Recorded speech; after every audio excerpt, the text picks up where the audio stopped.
Now, Ghana's new-ish president, John Mahama, is still touring junta-led Sahelian countries that form the brand new AES bloc in the hope of convincing them to re-enter the old-school West African ECOWAS fold.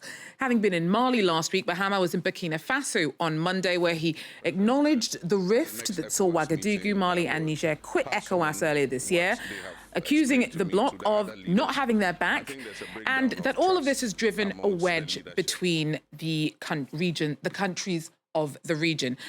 Accra is hoping to bridge that gap, and Justice Baidoo is in the Ghanaian capital now to tell us a bit more about how they're hoping to do that.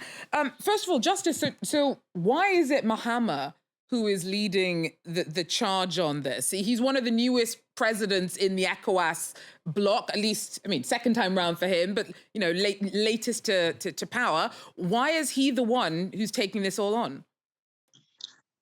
Mr. Mahama seemed to be in a sort of a privileged situation compared to the other West African leaders, in part because at the time when the decision was being taken for these three Sahelian countries to be removed from ECOWAS and they themselves to also depart the union, Mr. Mahama wasn't president, and so he wasn't a part of that decision. And so as he did speak about in Ouagadougou today, he is sort of immune from the level of mistrust between the leaders of these Sahelian states and the rest of the ECOWAS leaders, especially those from the Francophone nations, with whom these Sahelian states still feel a certain level of distrust for, not least because of their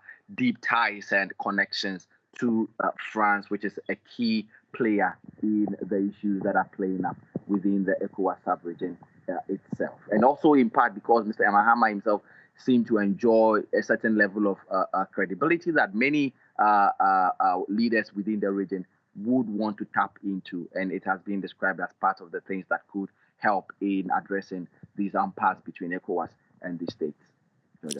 So credibility, a fresh pair of eyes, but, you know, ECOWAS tried already to stop the AES countries from leaving. They announced it last year. They had a whole year to try and convince them not to actually follow through. They made it very clear that they were quite happy with their decision. What is Mahama going to bring to the table that's new? Mr. Mahama is preaching bilateral work.